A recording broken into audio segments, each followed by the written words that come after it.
He's not the romantic lead, he's not the funniest one. Wait, actually maybe he is the funniest one. Chandler Bing though spent 10 seasons being the guy everybody underestimated and somehow ended up being the most human character in the whole show.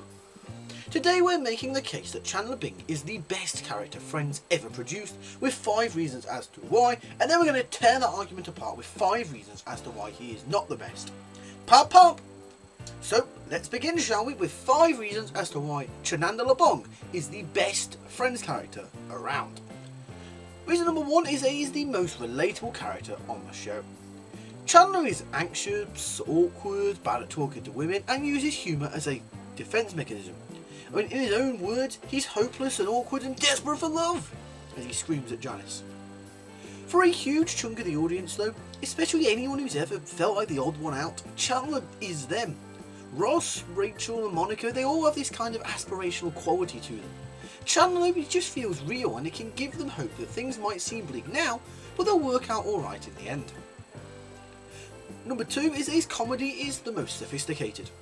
Joey's humour is about him being naive, Phoebe's is about being eccentric, but Chandler's is much more self-aware. His humour is a lot drier, a lot more sarcastic, and usually at his own expense.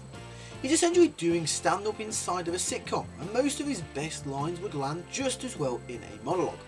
The writing around him had a different texture and flavour to it. Number 3 is that his character arc is the most complete. Chandler starts the series as the emotionally unavailable, commitment-phobic guy who can't even tell a woman properly that he likes her. He ends as a married father who moves to the suburbs for his family, and actually left a very cushy and comfy job that seemed to pay very well in order to be closer to Monica. That is a full arc, and perhaps most crucially of all, it feels earned rather than forced. He grew without losing what made him truly funny. Number 4 is that the Monica relationship is the show's emotional backbone. Ross and Rachel get the headlines and the main focus, but Monica and Chandler are the relationship that actually works. It's built on friendship, honesty and genuine partnership. The infertility storyline in the later seasons is some of the most emotionally grounded writing in the whole show. Even in the early seasons before they officially get together, there's some good moments between the pair. Chandler being in that relationship elevates him up, and it again highlights the character arc and development that he has been on throughout the show. And way number 5 is he carries the ensemble without being the lead. Chandler is kind of the connective tissue of the group.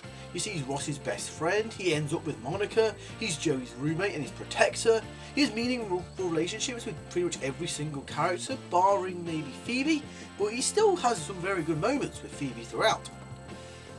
A lot of shows collapse when you remove a supporting player, and Friends would be a fundamentally different show, and a much lesser show without him.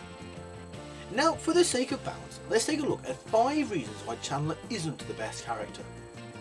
Reason number 1 is that he disappears in the later seasons.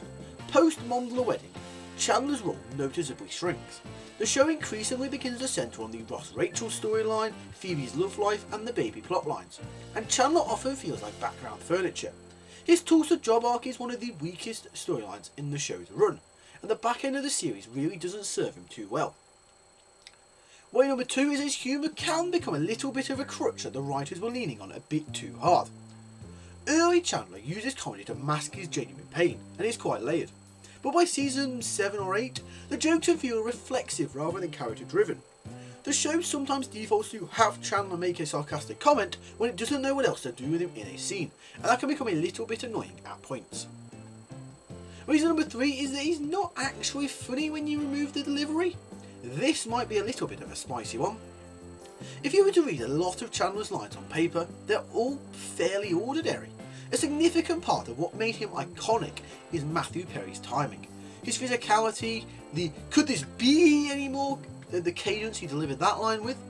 The character and the performance are almost inseparable, in a way that's slightly unfair to rank against the other characters who are funnier on page. A great character is someone who works no matter who plays them, but Matthew Perry makes Chandler great rather than the other way around. Reason number 4 is his emotional depth is inconsistently written. For every genuinely moving Chandler moment, there's an episode where his trauma, such as his divorced parents or the difficult childhood upbringing he had, is played purely for laughs. The show never fully committed to taking his backstory too seriously, which means his emotional beats could feel unearned when the writers suddenly want them to land. And way number 5 is that he's arguably outshone in his best moments. The Mondler proposal scene is Monica's speech that carries it. The infertility episode is again about Monica. Even in Chandler's most emotionally significant storylines, he's often the reactor rather than the driver. You can argue he's the best supporting character the show has, but that is a different title. So, here's where we land.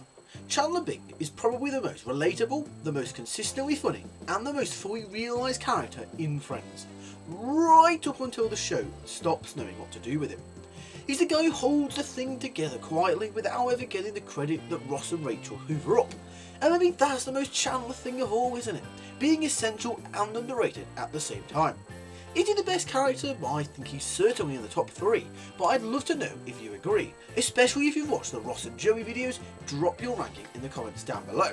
But that is all for this video, so if you've enjoyed it, be sure to give it a thumbs up and click the subscribe button if you're new around here. That is all for now, so I'd like to thank you for watching, and we shall see you in the next one. Pap pap!